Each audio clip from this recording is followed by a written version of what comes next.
worked around a person that sucks the life out of the room? Who's sitting beside one right now? It's a funny group. There's a woman doing this.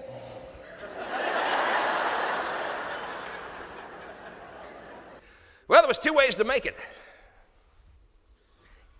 Have a relative in senior management. That's always good for a promotion. Or be gifted at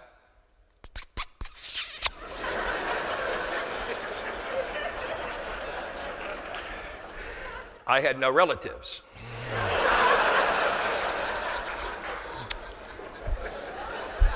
But I was gifted. Avenue Q in Lubbock, Texas. I walk into a Taco Bell one night, and the kid behind the counter says this to me as I walk in. Sup?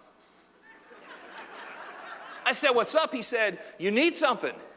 I said, I want a beef burrito, but I'm worried. He said, about what? I said, I don't think you have the energy to pull it off. You know what he said to me? He said he was burned out. I said, you're not burned out. He said, how do you know? I said, I don't think you've ever been lit.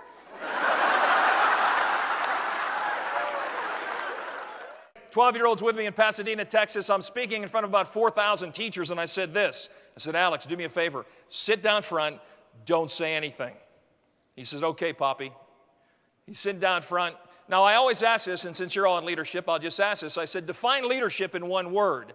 If you can define leadership in one word for me, and it's the word that I have defined it as, I will sign a copy of my book, Enjoy the Ride. It's yours at no cost. No one ever gets it. Except the teacher that day in the front row said, influence. I turned and I was like shocked. And I'm thinking to myself, man, this is going to be a sharp group. Until I walked away and heard Alex say to that teacher, stick with me, I've got all his answers.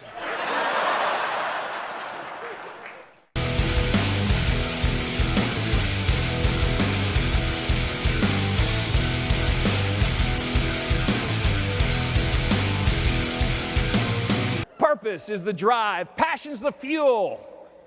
Pride is the definition of who you are. You take pride. I remember somebody saying to me recently, and it was another speaker who said, you make it look easy. I said, it's not easy. I said, you read, you study, you watch comedians, you watch professional speakers. And as a writer, I read 36 books a year. I read. It's not easy. Here's my theory. You prepare hard and you finish easy. But I take pride in what I do. I want to be the best. I spent 11 years in a company. For 9 years, I had an incredible career. For the last 2, it became a job because I lost my passion. I was speaking in Seattle, Washington. Several thousand people in attendance, but the man who would steal my heart and the man that I owe a lot of gratitude to would come up to me afterwards. I had never written the book at that moment. The book wasn't even a part of my thought process. He looked at me and he said, as he held my hand, he never let go, and he said, young man, I wish I'd have heard you 31 years ago. I said, how so? He said, 31 years ago, my wife passed away. He said, both of my daughters live on the East Coast. He said, young man, I'm 97 years old. He said, you know how many times on the way to work, instead of enjoying the ride to work, I was too busy thinking about what I had to do when I got there? He said, young man, you know how many times I ate lunch, and instead of enjoying lunch, I was too busy thinking about what I had to do after lunch? A tear came down his cheek. He said, young man, do you know how many times I sat at dinner with my beautiful wife, who's no longer on this earth, and those 2 beautiful daughters who live 3,000 miles away? He said, you know how many times I sat at dinner, instead of enjoying those moments, I was too busy thinking about what I had to do after dinner? Then he looked at me and he said, both tears. Young man, I'm 97. He said, please never stop telling the audience to live that moment. Because he said, I've lived my life 30 minutes ahead. And he said, I can't go back. I looked at that, and on the flight home from Seattle back to Pittsburgh, I actually wrote those 3 words, enjoy the ride. Then I would write a question. Below that, I wrote, I still have the original piece of paper, where I wrote, are you? Question mark. See, it's not about what you own. It's not about what you have and where you live and what you drive. What it simply is about, do you wake up in the morning, love what you do, have the passion to do it, and enjoy the people around you, and really savor those moments.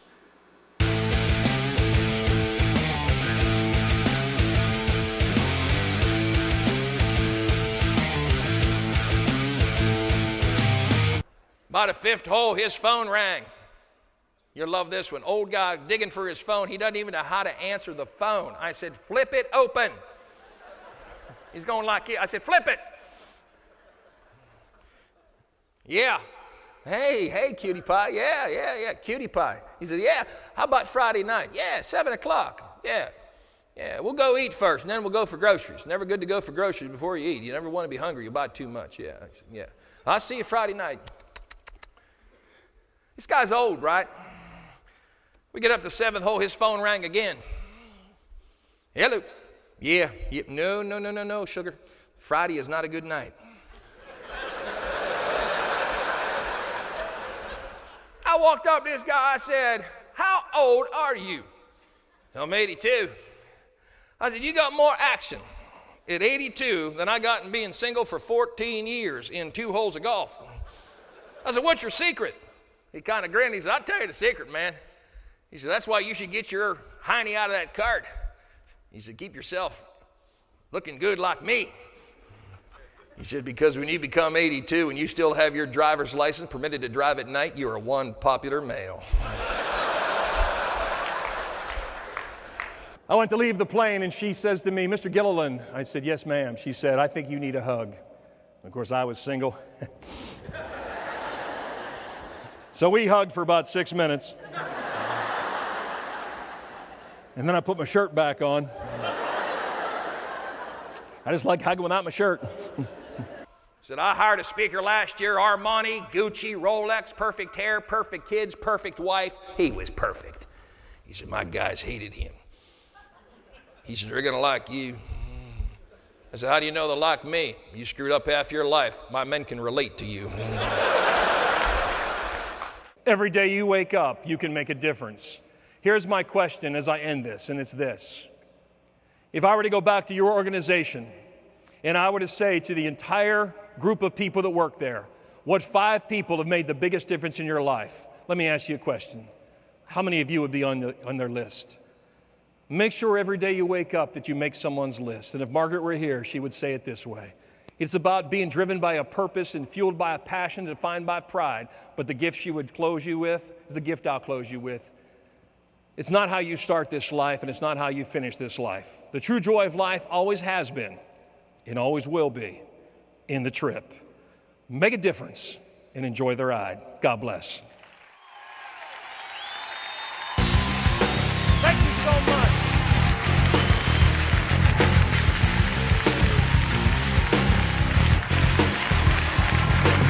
Thank you.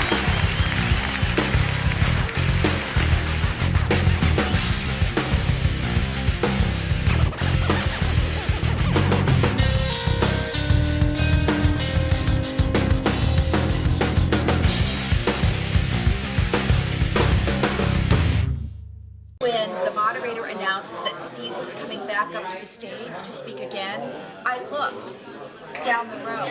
Everybody in the row leaned forward and smiled in anticipation of Steve coming back.